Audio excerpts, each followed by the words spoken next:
जो भी दिखाया गया वो एकदम सही है। जो मूवी में जो कोर्ट वाला जो चीज है उसमें जो भी दिखाया गया, बहुत सारे चीज नहीं दिखाया जो मेरे साथ हुआ है, और भी दिखा सकती थी, बट तब तो उतना बड़ा मूवी नहीं बनता है बॉलीवुड में। अभी भी मेरे हस्बैंड के साथ मेरा कोई रिलेशनशिप नहीं है, वो कभी भी नहीं पूछा कि बच्चे कैसे हैं, और कभी पैसे भी नहीं दिया। मैंने मुझे पागल बोला, ये बोला, बहुत कुछ मेरे ऊपर टॉर्चर किया, मुझे मर्डर करने के लिए कोशिश किया। मैं सब कुछ सहन रही थी सिर्फ इसीलिए क्योंकि मुझे बच्चे मिलना बहुत जरूरी था। Hi, Sagrika. Thank you so much for talking to the Queen today. आई आपके लिए क्या मुश्किल था आपकी स्टोरी ऑन स्क्रीन देखना? क्या आपके लिए मुश्किल था वो? या because you know that lots of emotional connection with my children, and so many bad experience, and I'm just remembering all those things because that is 100% true. What was already have people are watching in this movie. जैसे हमने रानी मुखर्जी से बात की थी थोड़े दिन पहले and she Mhm. Said कि जब हम लोग फिल्म बना रहे थे उसमें थोड़ी क्रिएटिव लिबर्टीज हमने ली थी। तो जैसे कि वो गाड़ी के पीछे भागती है या जब उनके हस्बैंड उनके साथ डोमेस्टिक वायलेंस करते हैं, ये सीन्स है, क्या वो सीन्स आपके साथ हुए थे या ये फिल्म का खुद का अडेप्टेशन था? No, no, ये मेरे साथ हुआ था actually. If you read this book, The Journey of a Mother, this scenes already have shown into the movie actually. बहुत सारे चीज नहीं दिखाया जो मेरे साथ हुआ है, ये है कि और भी दिखा सकती थी, बट तब तो उतना बड़ा मूवी नहीं बनता है बॉलीवुड में। मतलब बायस स्टोरी ये नहीं है, जो हुआ था वही मैंने लिखा। अभी भी मेरे हस्बैंड के साथ मेरा कोई रिलेशनशिप नहीं है, वो कभी भी नहीं पूछा कि बच्चे कैसे हैं, और कभी पैसे भी नहीं दिया। और मैं अभी अकेले इधर रहती हूँ नोएडा में, क्योंकि मैं पूरा फैमिली का पूरा रिस्पॉन्सिबिलिटी मेरे ऊपर है। मैं I am a sole bread winner of my family. But तो how are your kids, Sagarika? आपके बच्चे कैसे हैं? बच्चे अच्छा है अभी, बट जो लड़का है ना, उसके ऊपर बहुत बुरा असर पड़ा actually. He is suffering in ADHD actually. और अभी भी उसका बहुत सारे चीजें उसके हम लोग साइकोलॉजिस्ट के पास मेरा मम्मी ले जाते हैं, उसके पीछे बहुत सारा खर्चा वगैरह ये सब तो है ही। सब कुछ मेरे मुझे मेंटेन करना पड़ता है। मूवी में हम लोग को जैसे दिखाया है, Rani Mukherjee gets slapped by husband और वो उनको वापस थप्पड़ मारते हैं and then she gets locked in the room and yes. हम लोग को एक ग्लिम्स देते हैं कि मुखर्जी और उनकी मदर इन लॉ का रिलेशन ठीक नहीं है, और उनके ब्रदर इन लॉ के साथ भी। Was that something happened to you as well? सबसे बड़ी बात है, दो तीन चीज मैं बोलती हूँ। मूवी में तो इतना कुछ नहीं दिखाएंगे क्योंकि 2 घंटा 15 मिनट का मूवीज था। हम तीनों एक एग्रीमेंट में साइन किया था। We already have signed a agreement that is authorised by the Indian government, and this is a tripartite agreement. Right. Agreement में लिखा हुआ था कि इंडिया में जब बच्चे आएंगे, उधर का जो लॉ है वही उसमें चलेगा। ठीक है।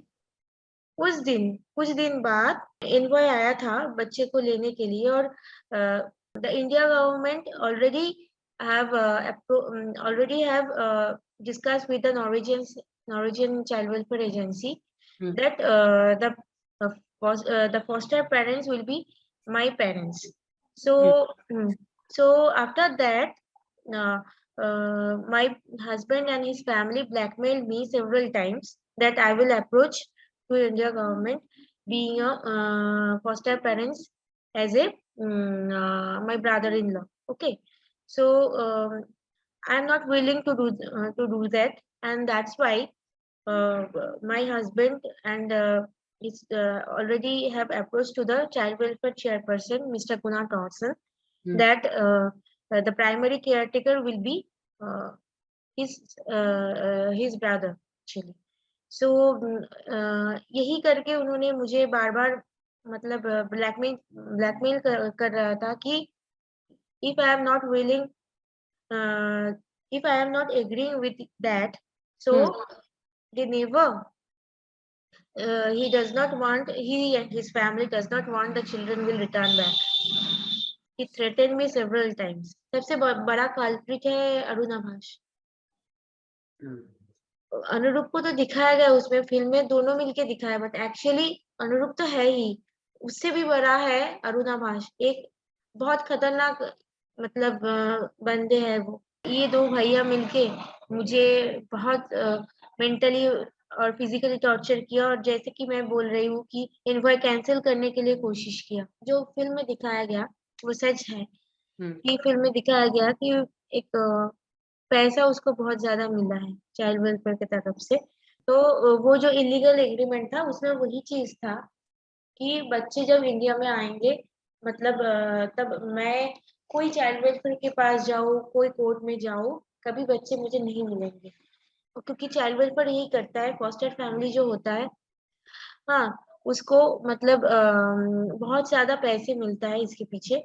वो एक बड़ा टाइप का एक असाइलम टाइप का है कि बच्चे को बहुत बुरी तरीके से रखते हैं और उसको बहुत अब्यूज करते हैं। बट मेरे केस में मुझे हेल्प किया था, नॉर्वे में थी, उसमें बृंदा कराट पहले, और उसके बाद सुषमा स्वराज, और हमारा जो प्राइम मिनिस्टर है मतलब मनमोहन सिंह, उन्होंने खुद जाके सिविल में बात किया था नॉर्वेजियन गवर्नमेंट के साथ। जिस दिन ये फोन करके बोला कि आप लोग आ जाइए, कल मतलब 7 जनवरी था, तो आप आ जाइए, हम बच्चे दे देंगे। तो वो हम भी गए थे, मेरे फैमिली वाले गए थे उधर मम्मी पापा को लेके। तो वो लोग बच्चे को डिपोर्ट नहीं कर पाई क्योंकि बार बार ऐसे थ्रेटनिंग करते थे कि आप, हम बच्चे को डिपोर्ट कर देंगे नॉर्वे में। तब लेके हम लोग जब रेस्क्यू करके हम लोगों को दे दिया। जब हम लोग जा रही थी, बीच रास्ते पे हम लोगों को कॉल आया कि कोई रिपोर्टर ने हम लोगों को बोला कि अरुणा भाष ने कोर्ट में जाके बोला कि मम्मी किडनैपिंग कर रहा है बच्चे को। कोर्ट के ऑर्डर के बाद कि आप बच्चे ले जा सकते हैं, आप इंडिया आ गए थे, ये तब की बात है?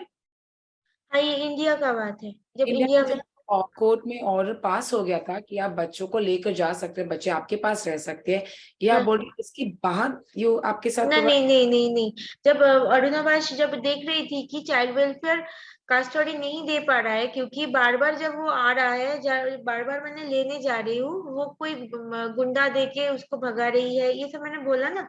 तो उसी टाइम पे होता है, इसीलिए मैंने कोर्ट में गई। कोर्ट में इसी कारण में मैंने कोर्ट में गई, और कोर्ट के केस चल रहा था तब। हम्म। कोर्ट के केस चल रहा था, बच्चे इन लॉज के पास थे, ठीक है। जज को बोला कि बच्चे किडनैपिंग किया है मम्मी ने विदाउट एनी ऑर्डर। फिल्म में जो डोमेस्टिक वायलेंस थोड़ा सा हम लोग को एक ग्लिम्स दिखाया कि आपके साथ हुआ है, जो आपके साथ ये हो रहा था डोमेस्टिक वायलेंस, ये इंसिडेंट के पहले आपके बच्चे ले जाने के पहले, कि आपने ये कभी सोचा नहीं कि मैं जाके डोमेस्टिक वायलेंस के अगेंस्ट कंप्लेन करूं? फर्स्ट ऑफ ऑल मुझे डोमेस्टिक वायलेंस के केस में मैं करता, तो इंडिया गवर्नमेंट की तरफ से बोल दिया था कि आप कोई कुछ बोलो तो हम बच्चे को मतलब इंडिया रिपेट्रिएशन कभी नहीं होगा। क्योंकि सबसे बड़ी बात है, ये सब केस में हस्बैंड और वाइफ को एक साथ मिलके, फैमिली को एक साथ मिलके रहना जरूरी है। नॉर्वेजियन जो गवर्नमेंट है वो तो ऐसे ही बहुत अनफेयर है। तो मैं सब कुछ सहन रही थी सिर्फ इसीलिए क्योंकि मुझे बच्चे मिलना बहुत जरूरी था।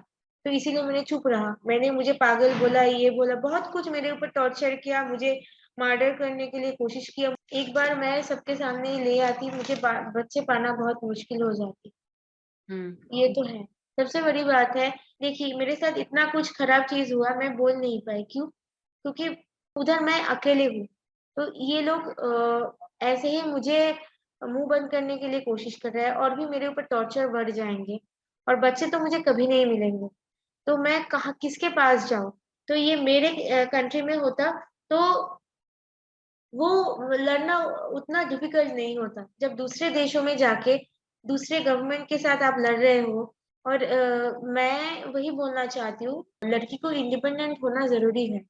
देखो, अभी तो लोग मतलब जो वुमेन्स है वो लोग काम करते हैं, और उतना डिपेंडेंट भी नहीं है।